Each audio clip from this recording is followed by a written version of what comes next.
3 zakliaté kniežatá. Bol raz jeden marnotratný kráľ, ktorý už nič nezarábal. Iba stále míňal a robil to tak bezhlavo, že aj keby mal všetky poklady sveta, určite by ich minul do posledného. Až mu napokon neostalo takmer nič, ani kúsok jedla. To sa nejako vyrieši, povedal si raz. Pôjdem na poľovačku, veď v horách je zveri dosť. A tak sa aj stalo. Podarilo sa mu uloviť veľa zveriny, takže by im to vystačilo na dlhý čas. No práve keď sa chystal odísť, vyskočil mu pred očami ešte jeden zajac a kráľ si pomyslel, že ani toho nenechá ujsť.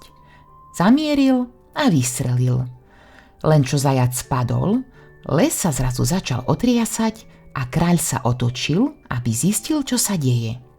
Uvidel, ako sa cez kríky valí obrovský medveď, ktorý lámal všetko, čo mu stálo v ceste. Jeho rev bol taký silný, až sa hory triasli. Kráľ od strachu ani nedýchal a zostal stať ako prikovaný. Medveď sa postavil na zadné, položil mu laby na plecia a zareval. Tak už ťa mám, hneď ťa rozpučím. Ako sa opovažuješ zabíjať mojich poddaných? Práve si mi zastrelil najlepšieho sluhu. Za to mi dáš buď svoj život, alebo svoju najstaršiu dceru za ženu. O 14 dní si po ňu prídem. Kráľ sa nemohol ani pohnúť a tak zo strachu sľúbil svoju dcéru. Medveď ho potom pustil a zmizol v lese. Kráľ sa vrátil domov. Nič nepovedal, len chodil smutný a bez nálady. Rozkázal postaviť okolo zámku silnú stráž, ktorá mala strieľať na každé zviera, čo by sa priblížilo. Keď prišiel 14. deň, dlho sa nič nedialo. Až presne na poludnie sa do dvora zrazu prirútilo 12 kočov. Z prvého vystúpil krásny mladý knieža a za ním ďalší páni, zatiaľ čo sluhovia nesli bohaté dary pre nevestu a jej rodičov. Knieža sa poklonil kráľovi, kráľovnej aj princeznám a s úctou požiadal o ruku najstaršej céry. Dcéra aj rodičia by súhlasili, no kráľ smutne povedal, že ju už musel sľúbiť medveďovi a práve v tejto chvíli si má po ňu prísť.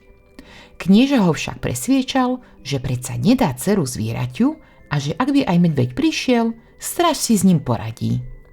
A tak sa začala veľká hostina z darov, ktoré knieža priniesol a radosť trvala až do večera. Večer posadili princeznú do koča ku kniežaťu a celé pánstvo odišlo tak rýchlo, ako prišlo. Kráľ si síce vydýchol, no svoje zlé zvyky nezmenil. A tak opäť len hodoval, míňal a rozhadzoval, až sa čoskoro ocitol v ešte väčšej chudobe ako predtým. Neostalo mu nič iné, len znovu loviť. No tento raz si dával veľký pozor a nelovil zver, ale iba vtáky. Istý čas išlo všetko dobre. Až raz uvidel, ako sa na oblohe naháňajú 2 jastraby. Zamieril, vystrelil a oba spadli k jeho nohám. No v tej chvíli sa ozval silný hukot a na jeho plece sa zniesol obrovský orol. Teraz mi už neujdeš, zvolal hrozivo. Ako sa opovažuješ zabíjať mojich poddaných?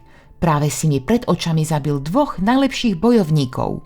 Za to mi dáš buď svoj život, alebo svoju prostrednú dceru za ženu. O 14 dní si po ňu prídem. Kráľ sa opäť nemohol brániť a zo strachu sľúbil svoju dcéru, na čo ho orol pustil a odletel. Keď sa kráľ vrátil domov, znovu nič nepovedal. Len chodil so sklonenou hlavou a veľkým smútkom v srdci.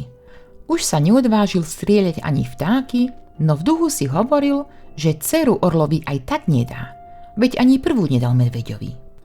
Na 14. deň rozkázal postaviť stráž, ktorá mala neustále sledovať oblohu. No dlho sa nič nedialo a ani len lístok sa nepohol. Až presne na poludnie sa opäť do dvora prirútilo 12 kočov a z prvého vystúpil ešte krajší mladý knieža než ten prvý. Aj tento raz sluhovia prinášali bohaté dary a knieža požiadal o ruku prostrednej dcéry. Kráľ im vysvetlil, že ju sľúbil orlovi, ktorý si má práve prísť po ňu. no hostia ho presviečali, že predsa nedá dceru vtákovi a že stráž si s ním poradí. A tak sa opäť konala veľká hostina, ktorá trvala až do večera. Večer posadili princeznu do koča ku kniežaťu a celé pánstvo odišlo, pričom orol sa neukázal. Kráľ sa však nepoučil ani teraz.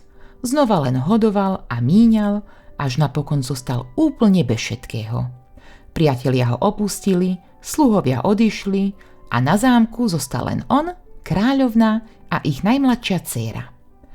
Keď zostali na zámku sami a nemali už čoho žiť, kráľ si musel nájsť iný spôsob, ako zabezpečiť jedlo pre svoju rodinu.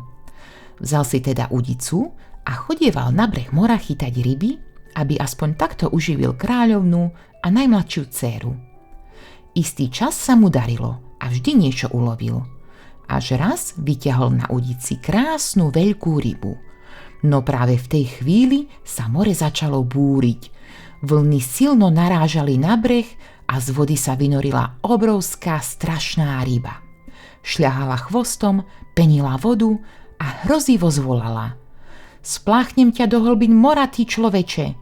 Ako sa opovažuješ zabíjať mojich poddaných? Práve si mi pred očami zahúbil najvernejšieho sluhu. Za to mi dáš buď svoj život, alebo svoju najmladšiu dceru za ženu. O 14 dní si po ňu prídem. Kráľ sa opäť ocitol v bezmocnej situácii a nemal inú možnosť, len sľúbiť aj túto dcéru. Ryba sa potom ponorila späť do mora a kráľ zostal stať na brehu celý otrasený.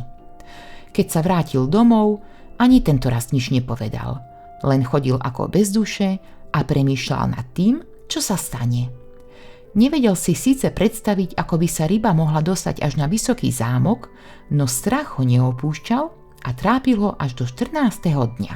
Keď ten večer konečne prišiel, bolo všade ticho a od mora nezavial ani len slabý vánok.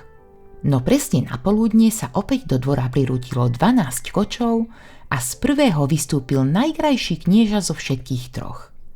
Aj tento raz sluhovia prinášali bohaté dary a knieža požiadal o ruku najmladšej dcéry.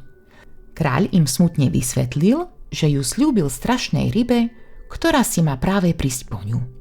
No hostia sa len usmievali a presviečali ho, že sa predsa nemôže bať ryby a že taká bytosť sa na zámok ani nemôže dostať. Najmladšia dcéra bola s týmto rozhodnutím spokojná a čoskoro sa opäť začala veľká hostina, plná radosti, hudby a smiechu.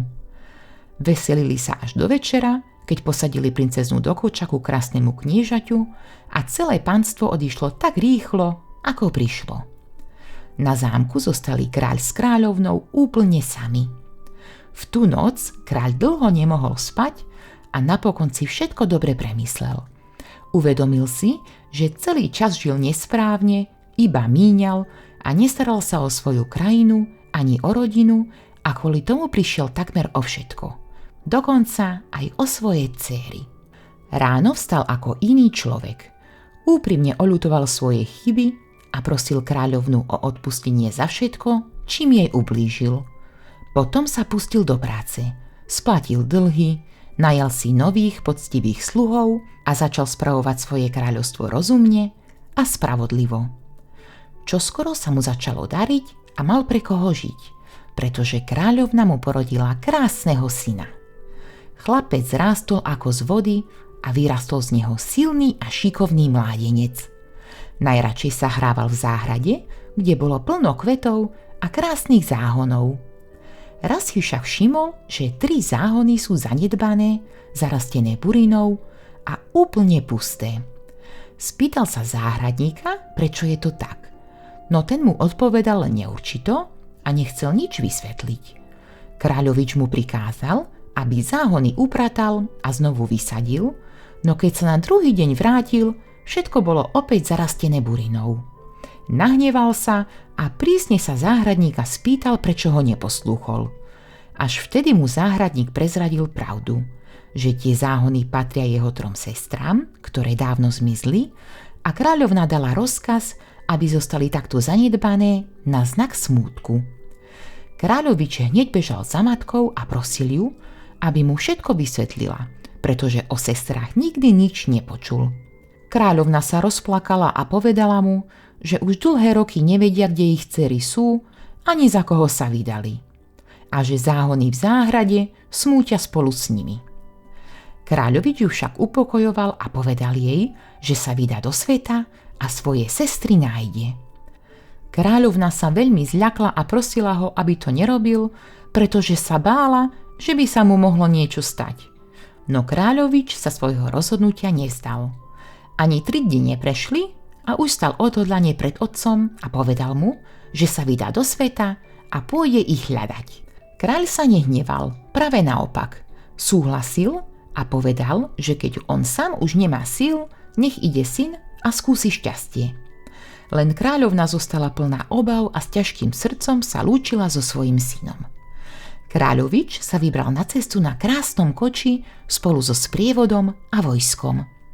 Zamierili do hôr, presne tam, kde sa kedysi jeho otec stretol s medveďom, lebo práve tým smerom odviezli najstaršiu princeznu. Dlho putovali, až sa dostali do hustého lesa. Zrazu sa pred nimi objavil obrovský medveď. Skôr než sa Kráľovič stihol spamätať, medveď rozohnal celé vojsko na všetky strany a s hrozivým revom sa blížil ku koču. Kráľovič neváhal ani chvíľu, vyskočil z koča a utekal do lesa, kadiaľ sa len dalo. Bežal, až kým nenašiel jaskyňu, do ktorej sa rýchlo ukryl. Lenže v jaskyni ho čakalo prekvapenie. Sedela tam krásna kňažná a hrala sa s 2 malými medvieďatami. Keď ho zbadala, vyskočila a vystrašene zvolala: Ach, človeče, prišiel si v zlú chvíľu, môj muž sa už vracia, počujem ho, neodpustí ti a roztrhá ťa na kusy. Kráľovič rýchlo vysvetlil, že hľadá svoju sestru, ktorá sa vydala za medveďa, a prosil ju o pomoc. Kňažna hneď pochopila, že je to jej brat, no nebolo času na dlhé rozhovory. Medveď už bol pri jaskyni a jeho rev sa ozýval tak silno, až sa skaly otriasali.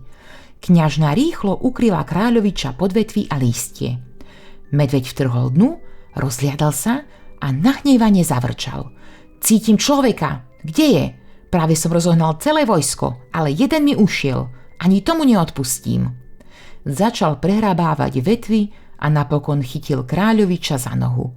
Kráľovič od strachu omdlel. Keď sa prebral, ocitol sa v krásnej izbe na mäkkej posteli. Všetko bolo pokojné, slnko svietilo a zo zámku sa ozýval ruch ako v bežnom dni. Dvere sa otvorili a dnu vošlo knieža spolu s kňažnou a s 2 malými synčekmi. Knieža sa usmialo a podalo mu ruku. Vitaj, švagre, neľakaj sa. Včera by som ťa ako medveď roztrhal, ale dnes ťa vítam ako človek. Kráľovič bol prekvapený, no čoskoro pochopil, čo sa deje. Švagor mu vysvetlil, že sú zakliatí a vždy, keď mesiac nie je v splne, menia sa na divé zvieratá.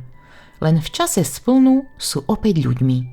Zostal si u nás práve v správnej chvíli, povedal mu. A teraz budeš naším hosťom.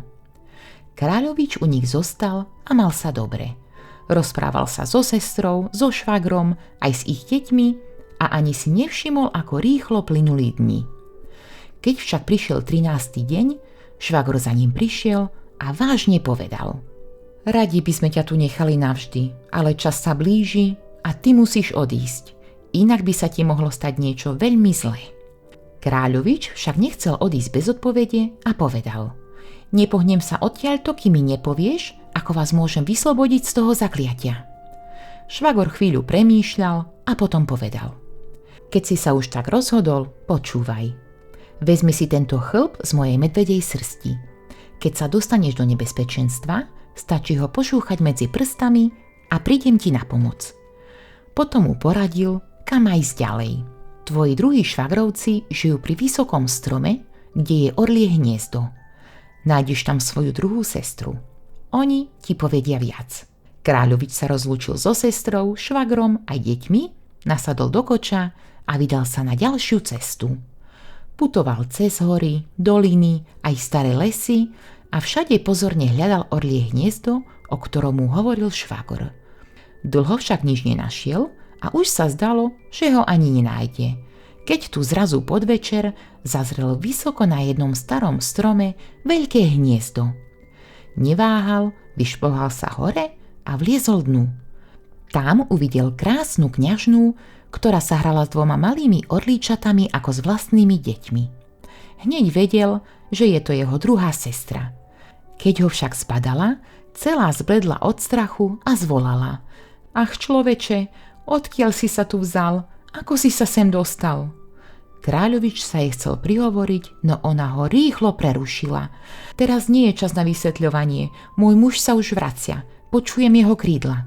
Keby ťa našiel, roztrhal by ťa na kusy. Rýchlo, schovaj sa. A tak ho zahrabala do lístia priamo v hniezde, aby po ňom nebolo ani stopy. O chvíľu sa ozval silný šum krídel a do hniezda priletel obrovský orol. Nahnevane sa rozhliadol a zvolal: Cítim človeka, kto sa sem opovážil, roztrhám ho na kusy. Jedným pohybom krídla odhrnul lístie a odkryl kráľoviča. Čo sa potom stalo, kráľovič ani nevedel presne povedať. Keď sa prebral, ležal opäť v krásnej izbe na mäkkej posteli, slnko svietilo a všetko bolo pokojné.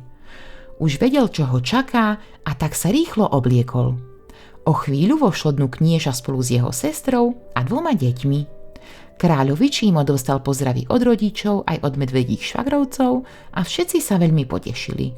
Rozprávali sa, smiali a trávili spolu dni, ktoré ubehli rýchlejšie, než by si želali. Keď však prišiel 13. deň, švagor Orol prišiel za kráľovičom a povedal: Švagre, zajtra už za seba neručím.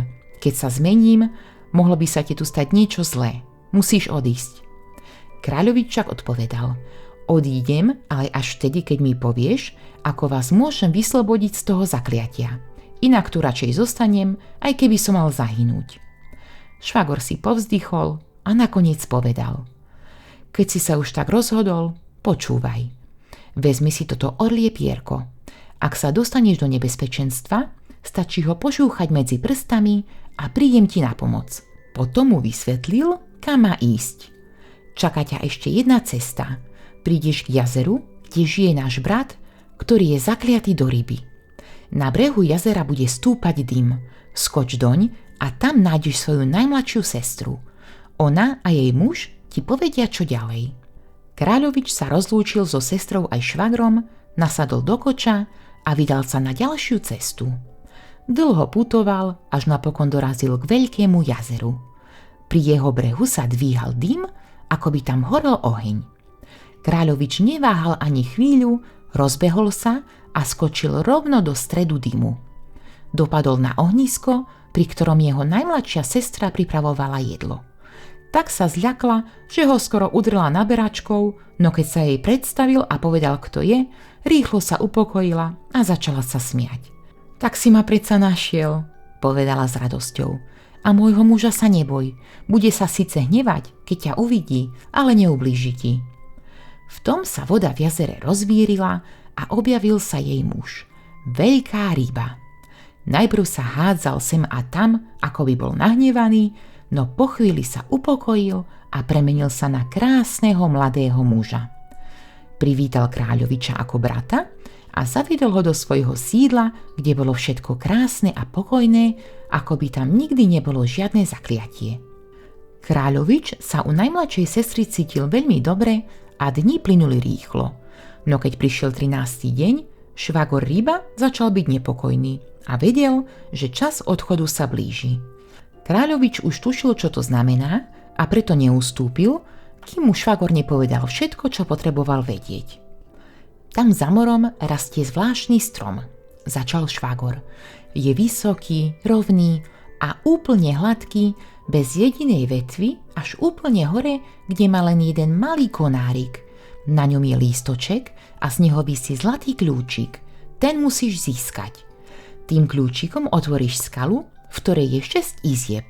V prvej nie je nič, v druhej je strašná zima, v tretej veľký oheň, vo štvrtej hady štípu a v piatej je pokoj a ticho.